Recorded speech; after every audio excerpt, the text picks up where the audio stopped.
Hello, everyone. My name is Leslie Brill with Bronx River Sound Shore Audubon Society, and welcome to our speaker program. We are excited and honored to have with us tonight Tom Reed, Migration Monitoring Coordinator of Cape May Bird Observatory in New Jersey, to talk about shorebirds in spring. And just to let you know a bit about Tom, I'll read his bio. Tom Reed, a lifelong resident of Cape May County, New Jersey, has been fascinated by birds since the age of 10. He is the first migration monitoring coordinator for New Jersey Audubon's Cape May Bird Observatory, responsible for keeping the observatory's finger on the pulse of migration. Each year, Tom oversees 6 monitoring projects that collect data on 300 plus species of birds, as well as migratory insects and marine mammals. Tom also plays a role in the organization's eco-travel and guide for hire programs. In his spare time, Tom serves as the avian naturalist with the Cape May Whale Watch and Research Center. So this is the very person we want talking to us about shorebirds this evening. And I will turn it over to Tom. Oh, Hannah, San Francisco, California. What?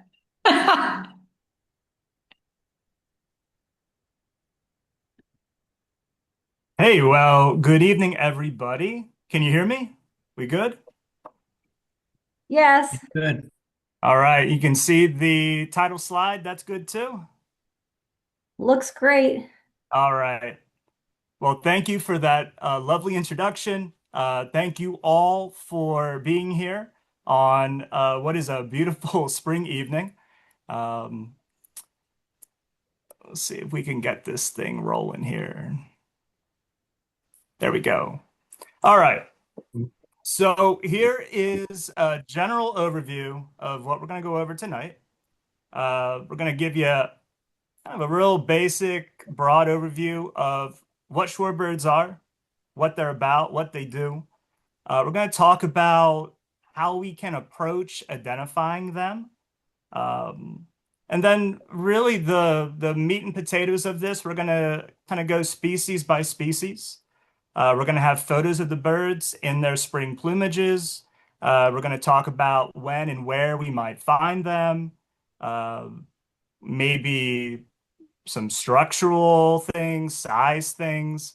But we'll get into that when we get there. And then if I don't go rambling on for too long, then we've got a slide at the end that just kind of sums up some of the things that I do and that some of my colleagues do for Can we work come with you? here at New Jersey Audubon um, that are related to protecting shorebird populations. So with that, here we go. So what are shorebirds? This is a fairly diverse group of birds that, for the most part, are wading type birds.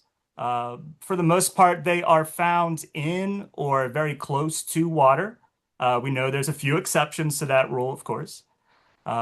There's about 200 or so species of shorebirds or sandpipers around the world. About 50 or so species occur in North America. And here in our neck of the woods, say New Jersey, New York, we can expect to see maybe between 30 or 40 species of shorebirds each year. Diet for most shorebirds really is primarily made up of invertebrates, mollusks, marine worms, some insects. Some of the larger species also will prey on small fish, and especially during the breeding season, way up north, some species may also eat a little bit of plant material or berries, things like that. Um, Now, most sandpipers nest on the ground, and we see that here locally with species like killdeer or American oystercatcher. And their nests are fairly basic, right? They're just little depressions or scrapes that they lay their eggs in. And then the young are precocial and leave the nest shortly after hatching. One of the really interesting things about shorebirds is that they come in a variety of sizes and shapes. Some have short legs, some have long legs. And of particular interest to me is to take a close look at the bills of shorebirds. And that often tells us a lot about what they're eating and what places they occupy. And so it's like we said, an incredibly diverse group of birds that ranges from, on the left here, a red knot, which spends the winter potentially as far south as the southern tip of South America, and the summers up on the Arctic tundra, and ranging to something as bizarre as the American woodcock on the right, which in some areas is nearly resident, if not totally resident, may only migrate a few hundred miles a year and never comes in contact with a mudflat or a beach.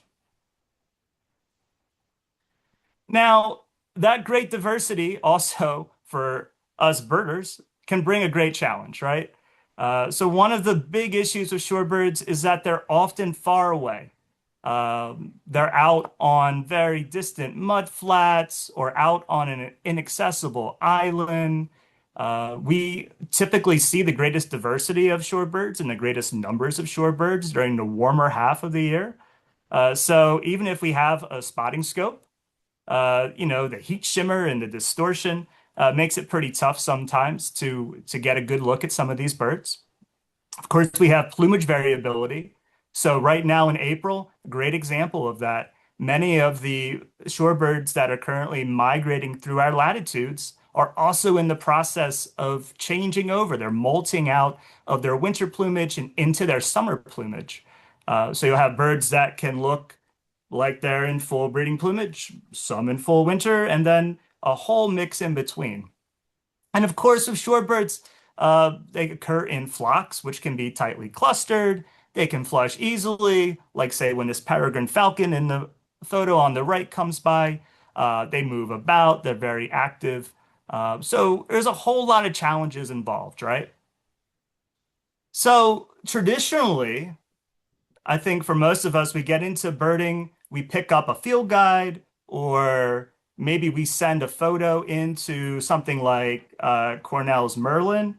And, the process of identifying that bird is based on field marks, right?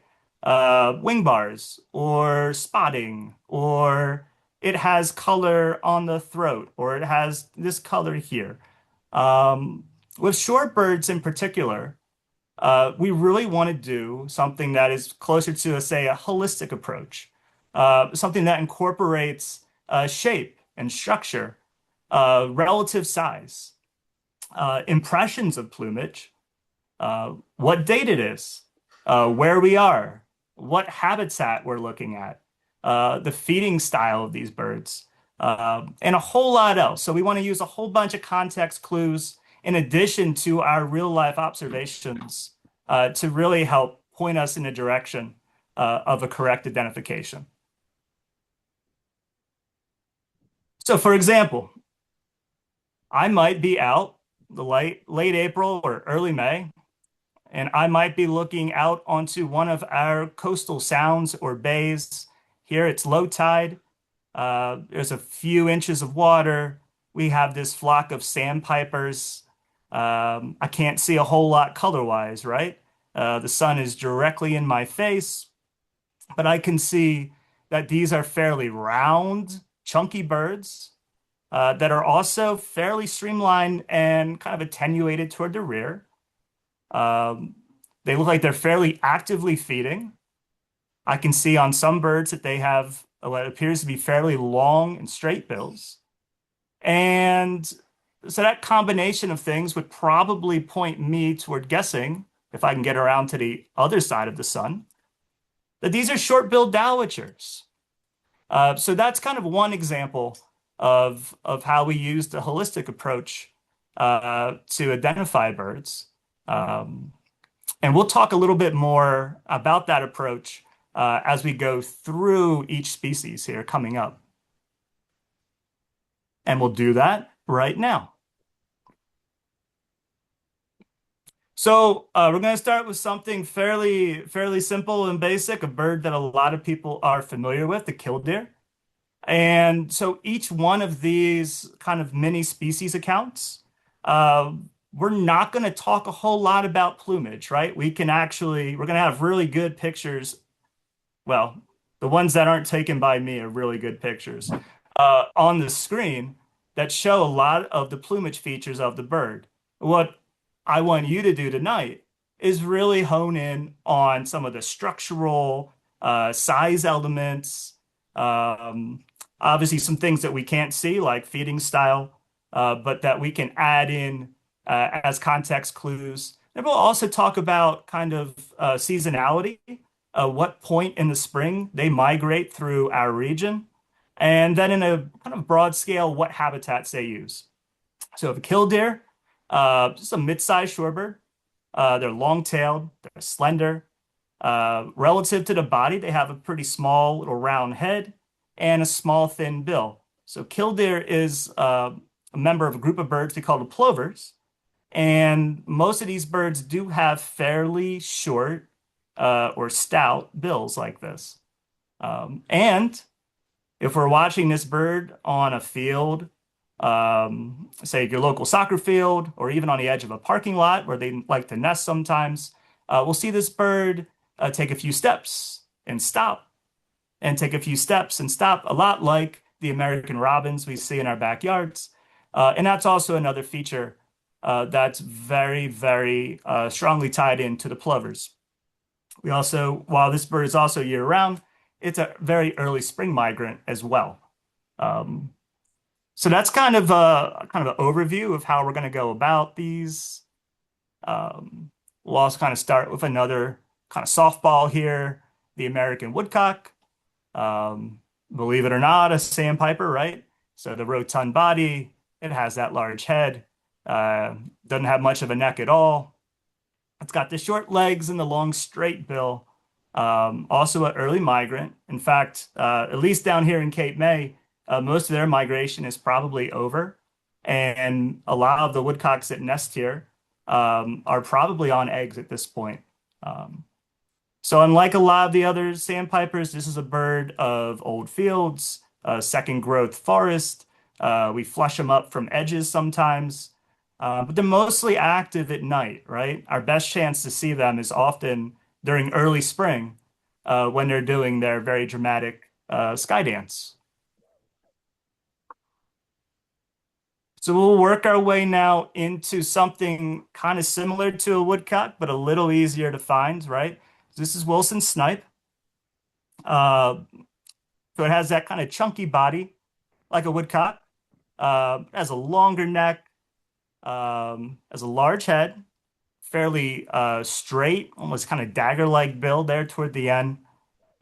This is an early season migrant, and it's primarily a freshwater bird, right? So if we are in like a nice freshwater marsh, if it ever rains again, if we're in a flooded field with a lot of cover, we may come across this bird, but they're very cryptic, right? And they're very hard to see.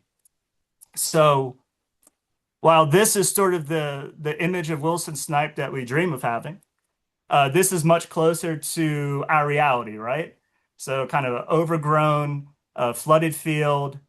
We might just see, the eye and the head of a snipe kind of poking out from behind the grasses.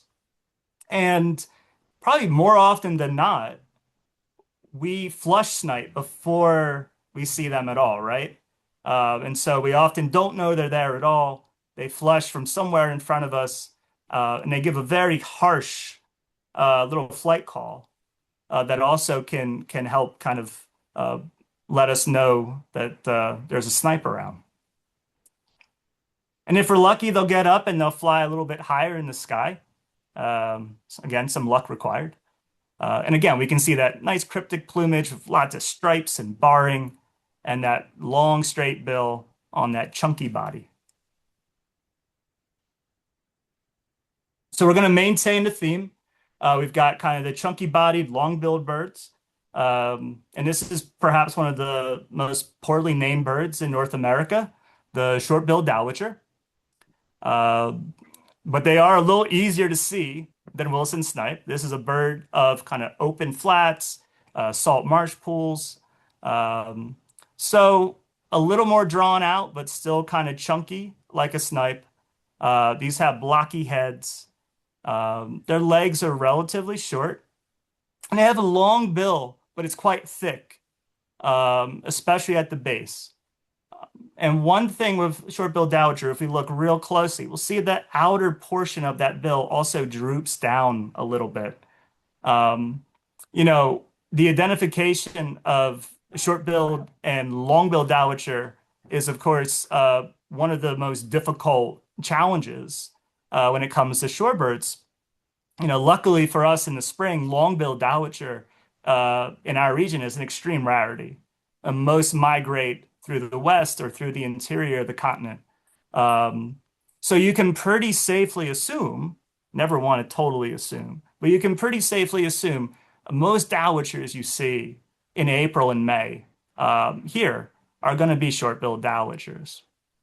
So again, these are birds of the tidal flats, the salt marsh pools, and they have that sewing machine feeding style. So they're constantly going up and down with their bills through kind of shallow water or these little flats. We saw our first migrating flock of short-billed dowitchers at our spring migration watch this morning here in Cape May. So they are on their way. Here's the same photo we showed before. This is a classic view of a flock of short-billed dowitchers. Again, you can see that kind of chunky shape, kind of like pear-shaped body coming to a pretty well-defined point toward the rear, and those really long, relatively straight bills. And one last thing about short-billed dowitcher, when we see them fly, they have very strongly barred tails and these white wedges that run up their back. And that's a really distinctive thing, really only shared with a few other birds, a few other shorebirds. So again, we'll stick with the larger and long-billed birds. And this is greater yellowlegs. This is another one that is probably relatively familiar to a lot of folks. This is one of our larger and taller sandpipers. They're quite gangly in appearance, very leggy. I forget where I got that from, but somebody says often look like they're standing on a pair of number 2 pencils. And it's a pretty good way of kind of summarizing this bird. They're also quite long-necked for a shorebird as well. These migrate throughout the spring. So they start in March and they'll go through all the way into sometimes the beginning of June. They're very active as feeders. They often like to charge back and forth through little tidal channels and creeks. And they're often, as you can see in the bird that's pictured here, they like to wade fairly deep into water. Sometimes look like they're swimming in really deep water. We'll find them in fresh and saltwater habitats. Typically, you see them more, in my experience, in this part of the world, in saltwater environs. But you can find them in either. And here's another look. So that bill is, quite thin and mostly straight, but on probably a majority of greater yellowlegs, they do show something of an upturned quality to the bill, which we can see on this bird. And this one's not wading up to its hip, so we can actually see those number 2 pencils for legs on this bird. And then we can transition over to its smaller cousin, the lesser yellowlegs. Now, when these two birds are on their own, not next to each other, which unfortunately seems to be most of the time, they can be fairly difficult to identify. Lesser yellowlegs is quite a bit smaller, as the name implies. It does have a proportionately smaller head. The legs are quite a bit shorter. And the bill is also quite a bit shorter, and it's also straighter. more finely tipped than it is in greater yellowlegs. Well, one thing you also will notice, and you see this from this photo, this is a bird that is more of a slow picker than the charging greater yellowlegs. They're often in shallower water and sometimes places where there's no water at all. And they do have a stronger preference for freshwater habitats than greater yellowlegs typically. So here's lesser yellowlegs in flight. The legs, you see the toes kind of extend past the tail, but not that much. If we had a photo of greater yellowlegs in flight, you would see the legs clearly extend past the tail. And again, we can see that fairly short bill. And when we're gauging the bill length in shorebirds, often we compare it to how much beyond or within the length of the head, right? So with this bird, the bill is a little bit longer than the length of the head, whereas in greater yellowlegs, it's obviously larger and longer than the length of the head.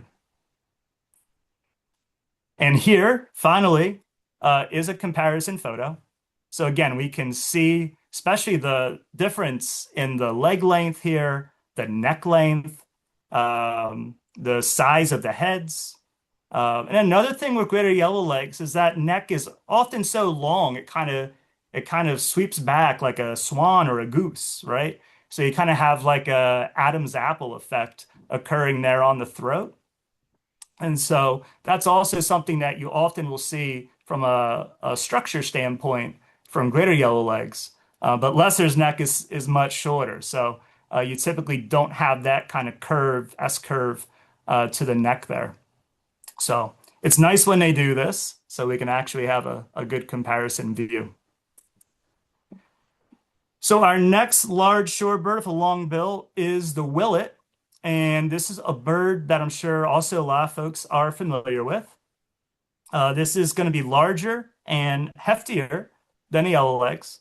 It also has kind of thicker looking legs, so it doesn't have those kind of pencil-like legs like we saw on the yellowlegs. Very thick neck, and the bill is also very thick. And this is one of those kind of remarkable birds, right? Where if we see it on the ground, just walking around or doing nothing, it looks fairly plain overall.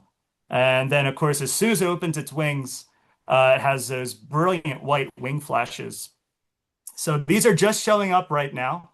We saw about 50 of these migrating past Cape May Point this morning. So they're on their way. And this is one of the few shorebirds that actually does stay and nest in our part of the world.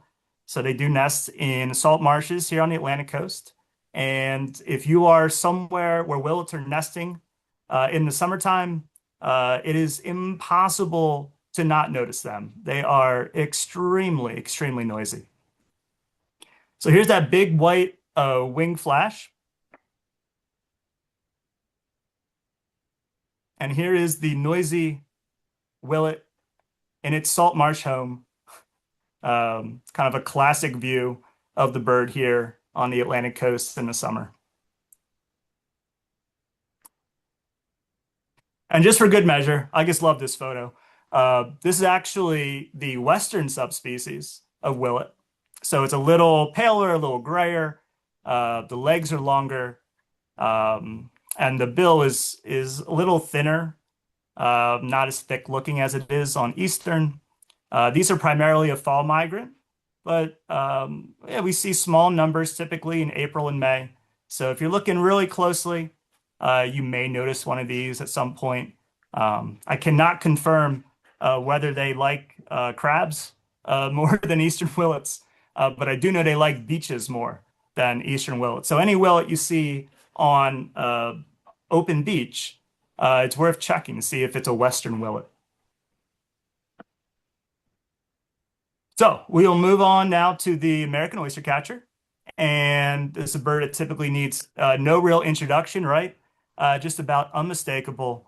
They're big, they're hefty, they're pretty much our heaviest shorebird on average. Another one that was passed down to me. I can't remember the source, wears a tuxedo and smokes a carrot. And I think that's pretty funny. Some of these actually do spend the winter now in Cape May. Actually, an increasing number do spend the winter. We see the first returning migrants in March and into April. They nest on open beaches, sometimes marshes, and of course, if you've encountered oystercatcher during the breeding season, a lot like willet, they are very, very noisy.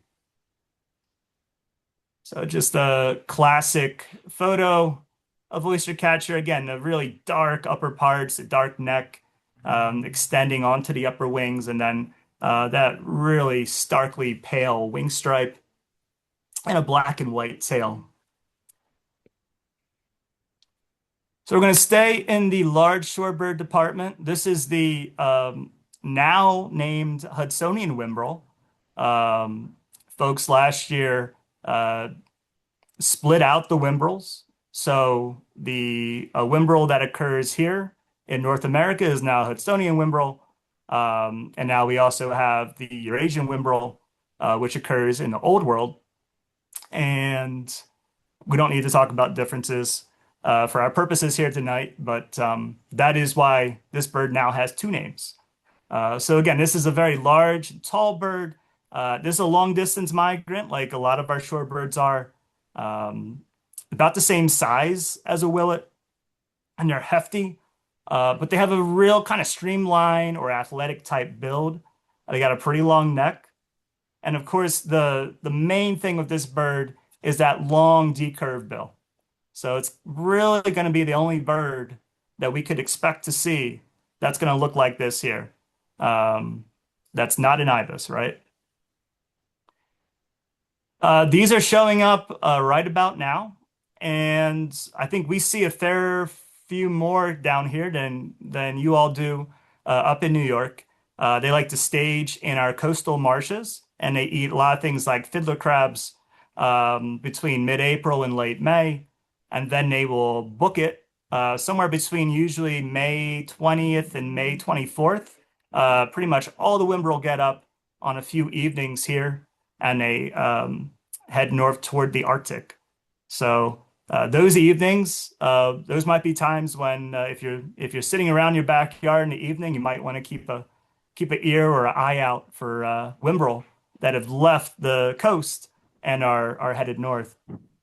Like I said, these are primarily in salt marshes. And once in a while, they're on little flats or on the open beach like this one. But more often than not, we see the birds like this. So for as large as they are and as distinctive as they are, especially before the salt marshes turn green in the summer, these birds with that tan plumage actually blend in really, really well. Typically, they're about as tall as the marsh grass is. So I'm frequently surprised at just how many whimbrel are hiding when they flush, say when a peregrine or a boat goes by. And then for comparison, in this photo, we do have two short-billed dowitchers on either side of this whimbrel. So you can see just how big a bird this is. And then, yeah, if we're lucky, we really put our time in eventually. We get some looks out in the open like this, and we get a nice look at those blue-gray legs on these birds as well. So definitely one of my favorites. And this is a really kind of instructive photo as well. We can see two whimbrel, right, with the long decurved bills, the largest birds.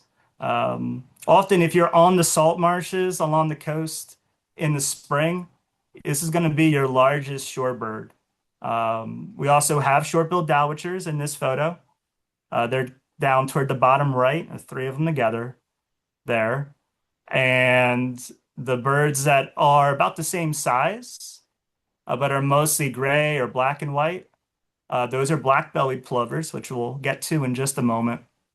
And then there's also a semi-palmated plover sneaking in all the way in the back center there. So one of the really nice things, though, about shorebird identification is that they are often together in mixed flocks, and that allows us the opportunity to really have a look at relative size differences, structure differences, impressions of plumage, and all that good stuff. So I love photos like this that show several species of various sizes. It really helps kind of let those differences sink in. So there we go. As promised, here is the black-bellied plover. So this is a chunky shorebird. It's kind of on the medium-large side. So it's around dowitcher size. It's going to look a little bigger than, say, a killdeer, right? These are also just starting to get on the move right now. They're primarily a mid-April to May migrant. They probably peak around the first week of May in most areas around here. This is primarily a coastal migrant, and they really like salt marsh pools and mud flats. And we often see them in those kind of places, associating with flocks of short-billed dowitchers and dunlin. So those three species, they often go together. And again, like most plovers, they do that stop, go, stop feeding style. And we also see them in a range of plumages, right? So you're going to have some birds that look super crisp, like this bird here. And you're going to have birds that, even well into May can look more like this. They always have those black wing pits, auxiliaries, which is a, true giveaway anytime the birds open their wings. The big blocky heads, you see the steep foreheads on these things. And again, it has that real short, stout bill. That's pretty indicative of a plover. And so, yeah, this is often the scene that we may come across in our salt marshes.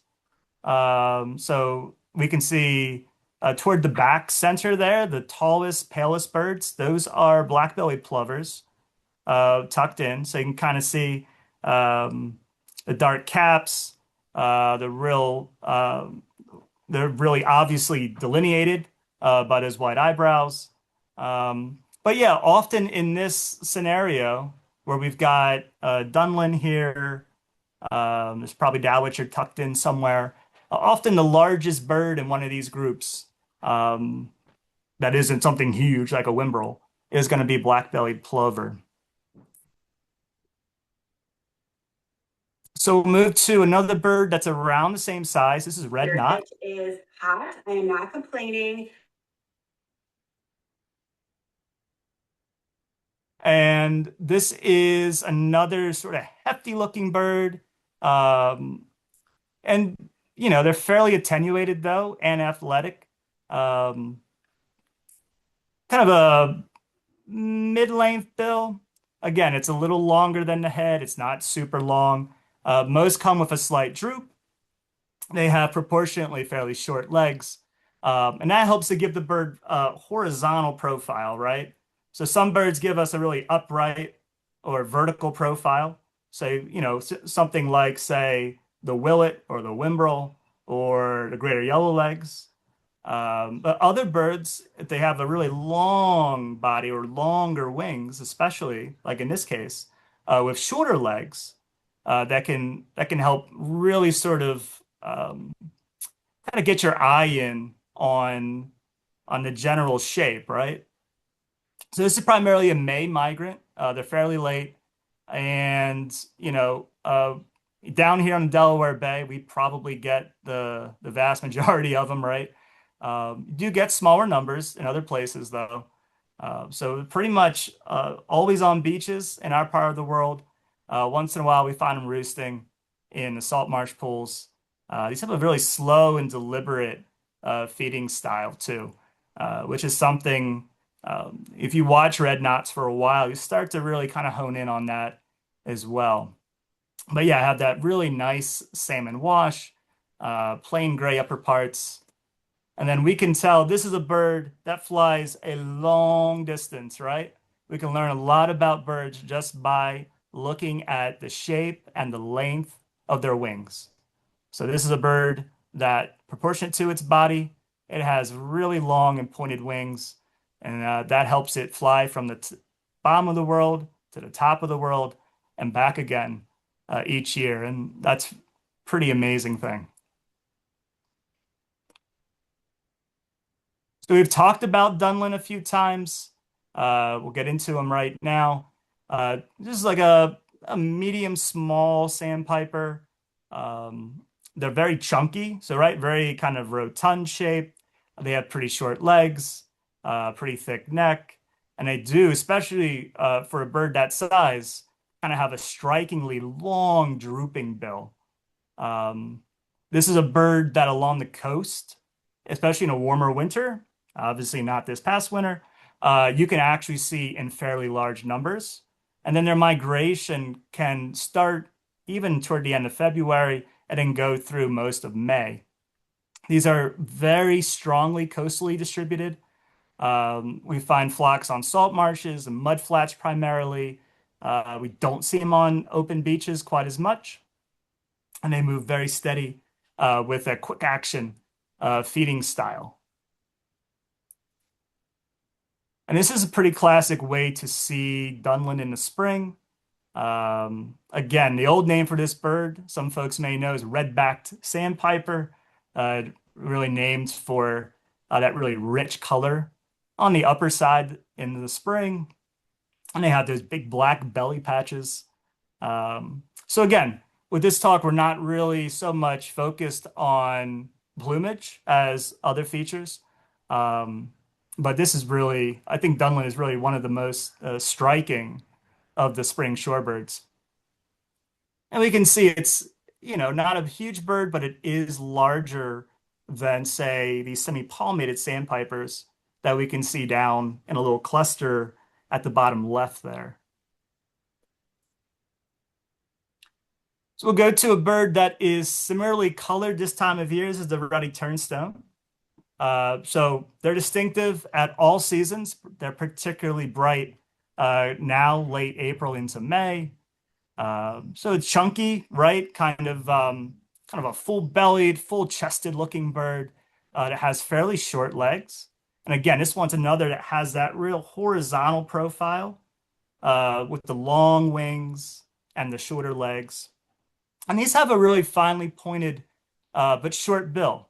And that bill has a really finely upturned element to it, right? And that helps give the bird its name. So that little upturn on the bill with the fine point allows it to go around and flip over little rocks and shells on the beaches or on jetties. And you often sometimes will see other shorebirds following the turnstones around, waiting for them to uncover food for them. So these are, again, really strongly coastal. They can be on any sort of shoreline, beach, a jetty, rocks, anywhere where there's something for them to flip over little bits of debris, you might find this bird. And this is frequently, we see them on little piers often while they roost. And again, we can see that really strong calico and harlequin pattern on these birds. And again, in flight, that really strong pattern is very unique. I couldn't find a photo of a breeding plumage bird in flight. This is actually a juvenile from the fall. But even then, you can really see that dramatic pattern on the upper side. And to talk about shorebirds. So we'll move to spotted sandpiper. And spotted sandpiper, another one that is fairly distinctive, right?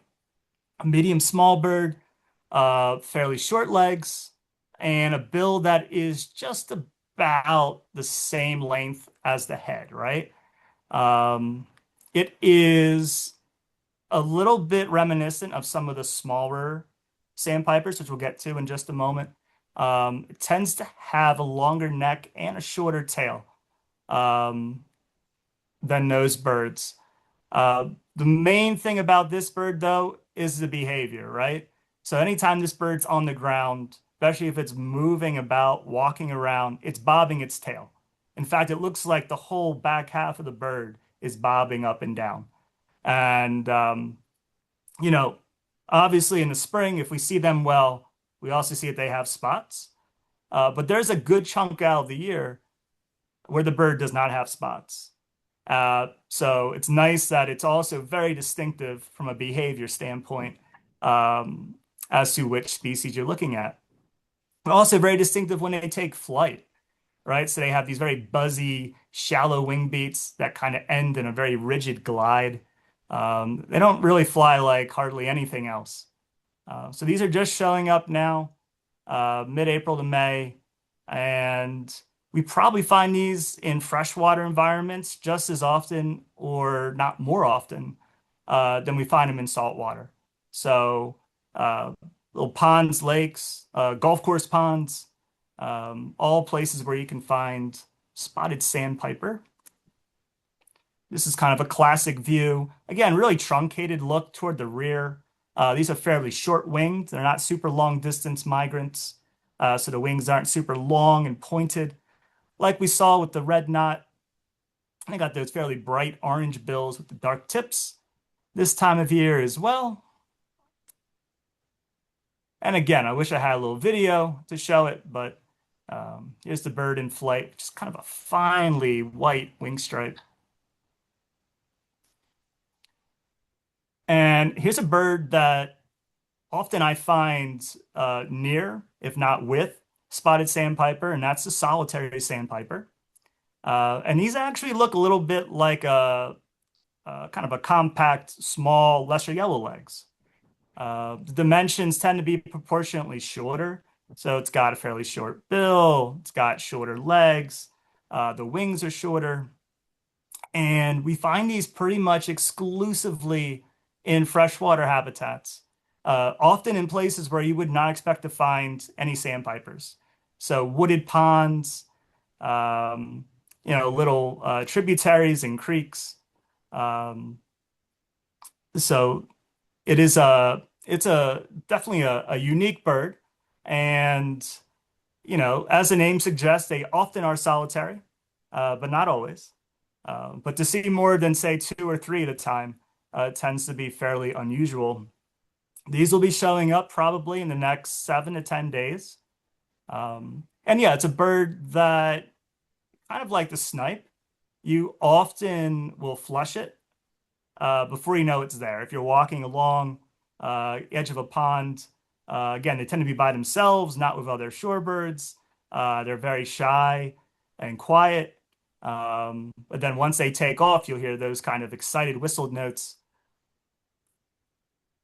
And if you're really lucky, you'll sneak up on one and get to see the kind of greenish yellow legs and the fine white spotting above.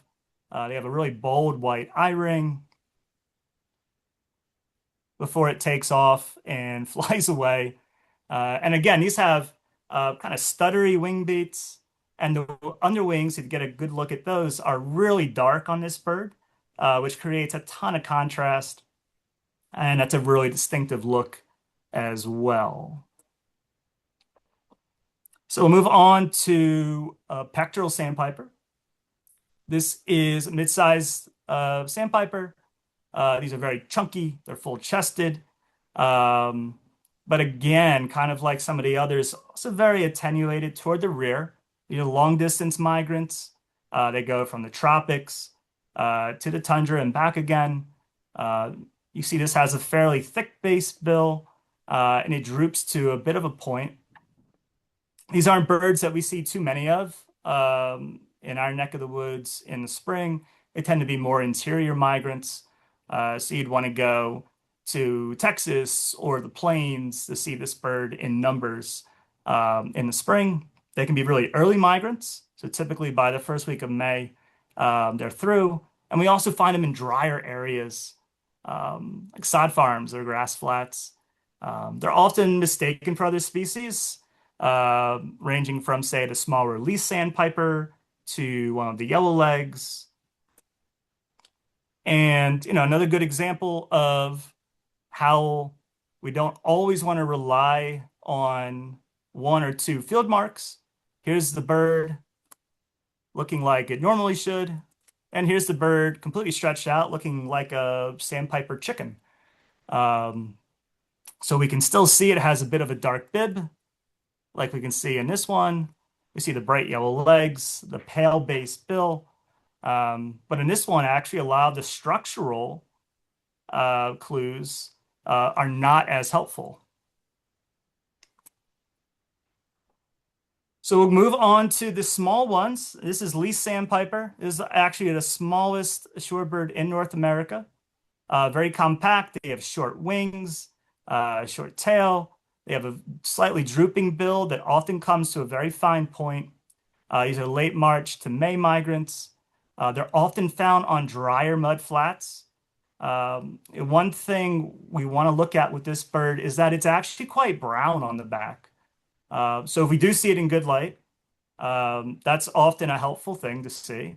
Again, you can see that fine droop to the bill at the tip, and it has yellow legs. Of course, it hangs out in the mud a lot, so the leg color not always is helpful for us.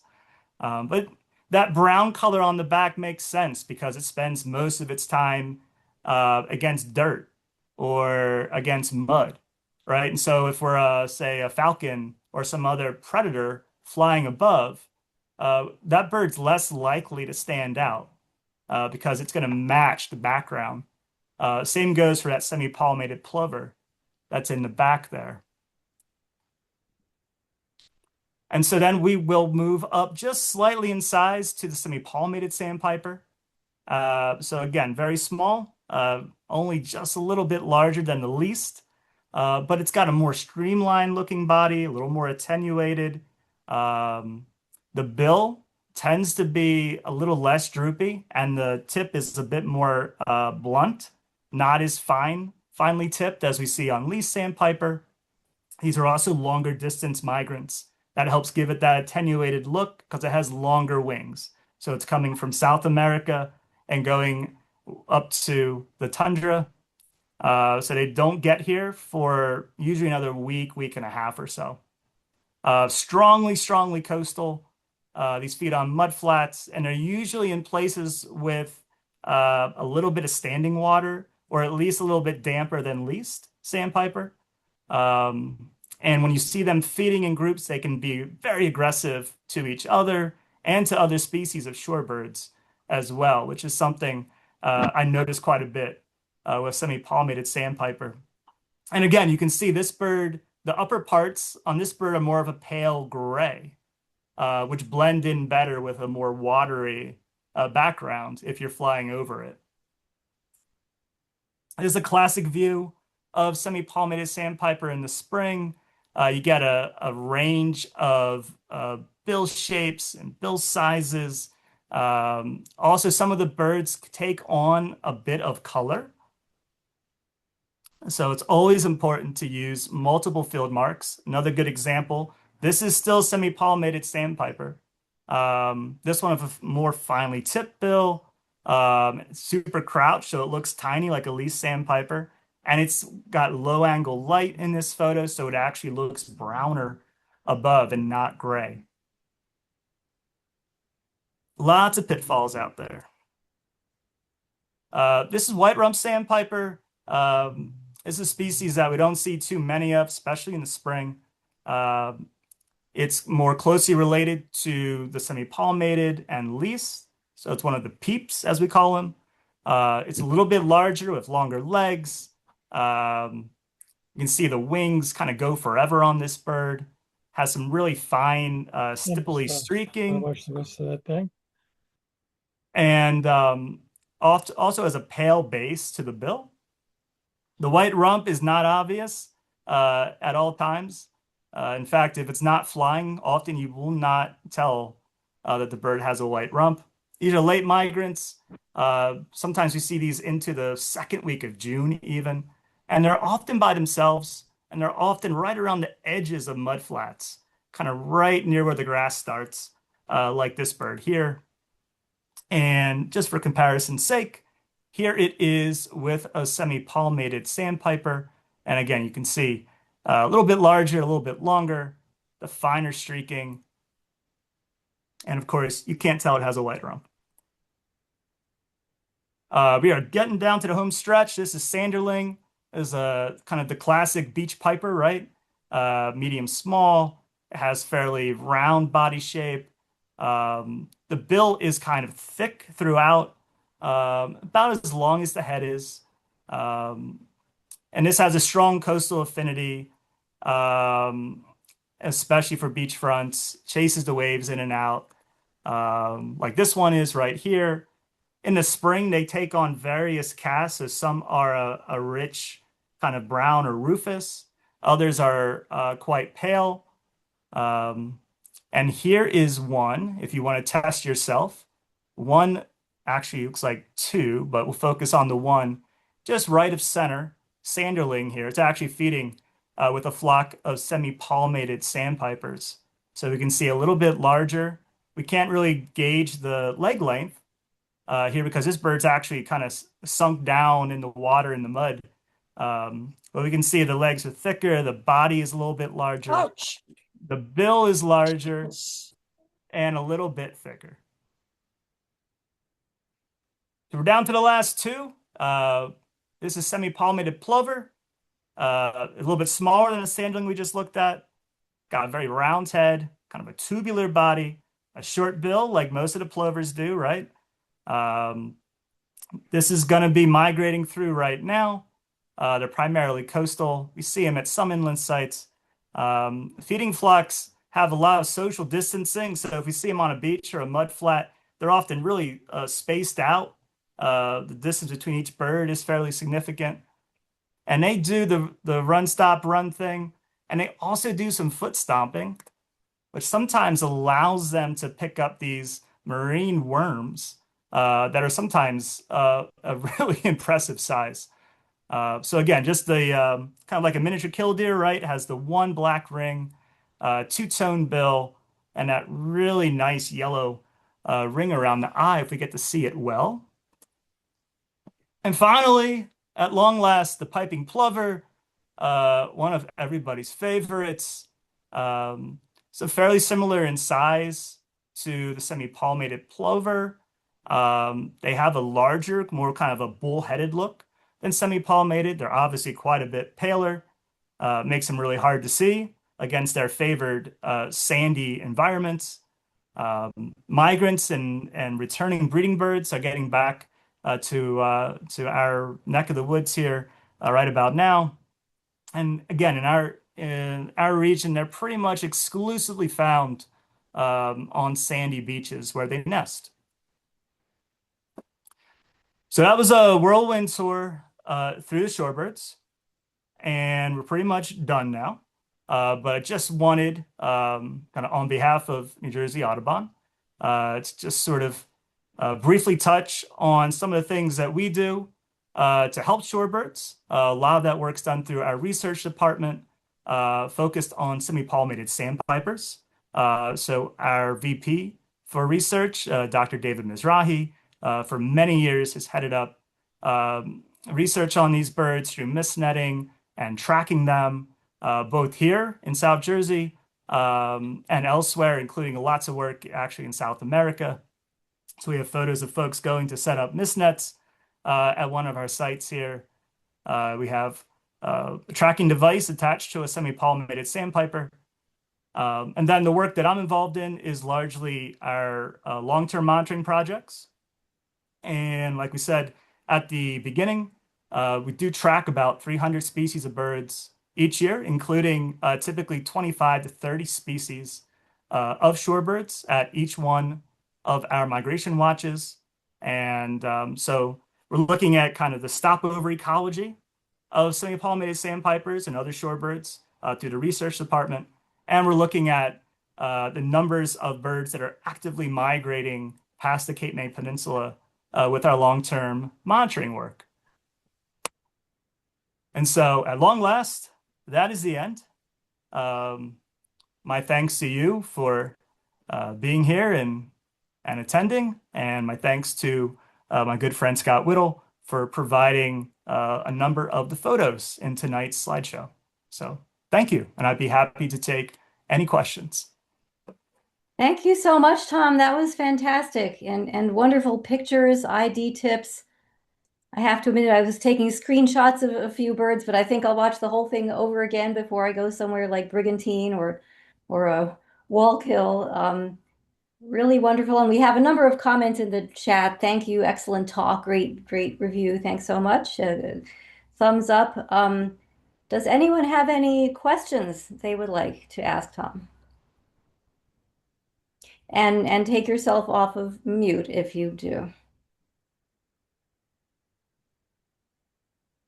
I don't hear any questions, so I'll ask my own oddball questions then. I'll um, because on our bird walk last weekend, we were talking about woodcocks, and we got a question from an attendee who commented that their eyes are so high up on their head, and they were asking us why are the American woodcock's eyes so high up on its head? And I don't think we had an answer. If you have any thoughts on that, please share. If not, it'll remain a mystery.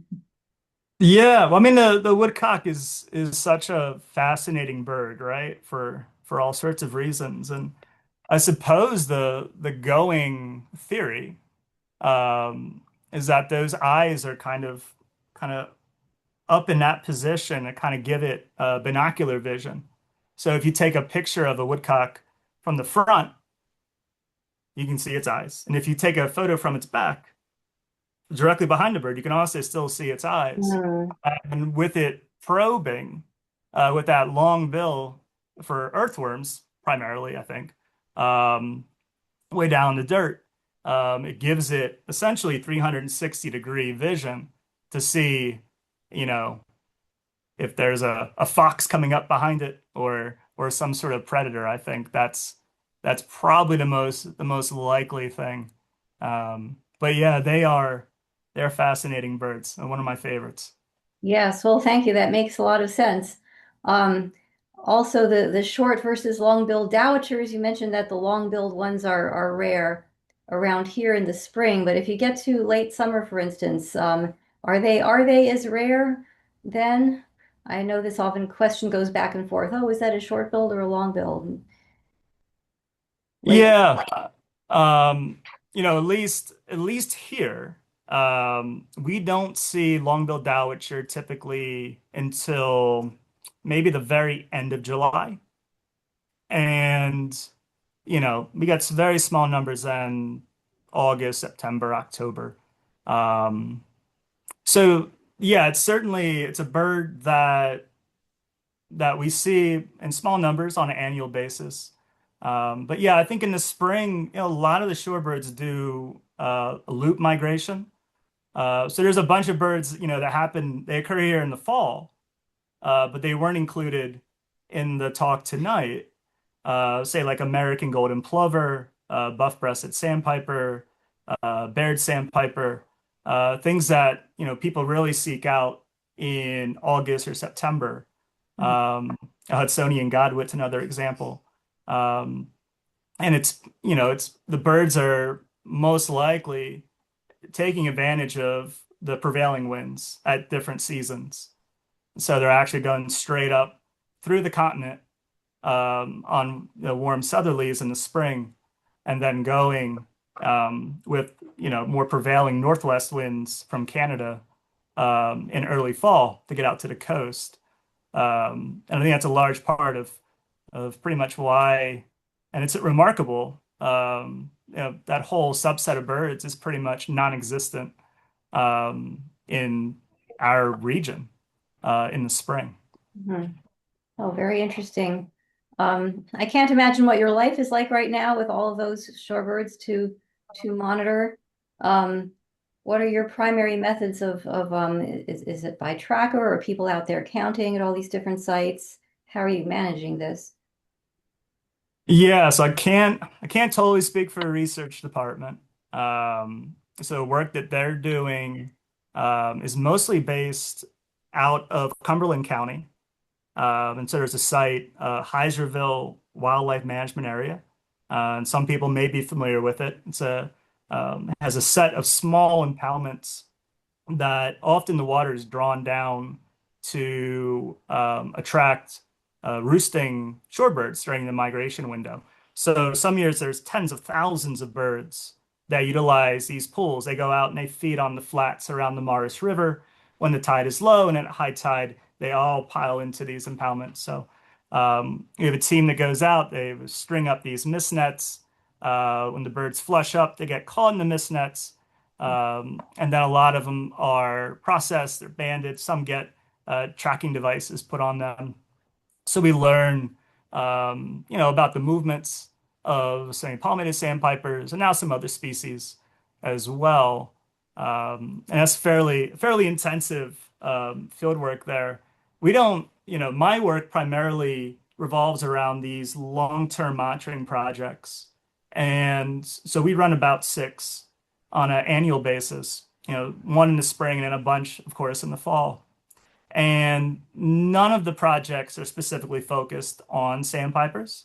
But we, about 10 years ago, switched all the data collection methods to electronic. So we have a specialized application and enter all the data in the field in a tablet in this specialized app. And so even if, say, we're running the Cape May Hawk Watch in the fall, we now have the ability, because it's so much more efficient. If a flock of yellowlegs flies by, or a flock of willets, or a flock of pectoral sandpipers goes by, we can record that. And that's enabled us now to, at pretty much all the projects, record data on every single bird of every species, if the time allows for the person doing the counting, to record that data. So yeah, and we're doing more and more monitoring all the time. So I don't know, check back in a few years, we might have our own shorebird migration watch that's underway. We'll see. That's incredible. That actually brings us to the last question in our chat from Judith Waite, who asks, "Are shorebird numbers increasing?" Ooh, it is a mixed bag. It's a mixed bag. You know, we are concerned. I mean, some of the work that our research department has done on the semi-palmated sandpiper has shown that there's significant declines. We think that probably a number of the long distance migrants, things that say winter in South America and nest on the Arctic tundra, there are a number of birds in decline. And it's difficult to, again, these birds, they cover very large geographic swaths over the course of a year. And it's difficult to kind of have an idea at times what's going on in the very inaccessible Arctic, right? And it's difficult to know in South America. So we're still kind of working on ways to better increase kind of the, I guess you could say, migratory connectivity, at least from a human standpoint, right? We get kind of our own sample, our own kind of slice of the pie here each spring or each fall. And then there's work that occurs in some other places, but it can be difficult to really track those things. I say, you look at a bird though, like American oystercatcher, where their populations had been decimated in this region, 100, 150 years ago. Really, they were in the early part of the 20th century, was not known to occur in Cape May. And today, we've got them nesting not just on beaches, but they're nesting in salt marshes. They nest on dilapidated docks. They nest in salt marshes along the Delaware Bay, which, at least in modern times, has never happened. So yeah, I think and it's kind of an easy way out, that answer, right? But I think it's a mixed bag, and I think that in time, the more that we learn, especially with the new technology, with tracking devices, learning about where birds go, what they do on migration, especially the places that they stop over on migration, and then the places they spend the winter. That all that information over time really helps push us in a direction. We just know more, and then we can kind of direct the priorities in terms of, this area or that area is a higher conservation concern. Excellent. Thank you so much. I think Jeff speaks for all of us. He says, "Great presentation, Tom. Thanks for confirming for me that I am not alone in sometimes having great difficulty in identifying certain shorebirds." And then there's my burning question: is it plover or plover? It sounds like it's plover most of the time, but Whatever you want it to be. whatever you want it to be. Great. Well, if no one has any further comments, I want to thank you all again for being with us here this evening. Thank you so much to Tom for this wonderful presentation, and the recording will be online on our website eventually, as all of them are. And hope to see some of you on the walks and events I mentioned before we got started. And have a great rest of your evening. Take care, everyone. Thank you very much, Tom. Absolutely. Thank you. Thanks, Vern.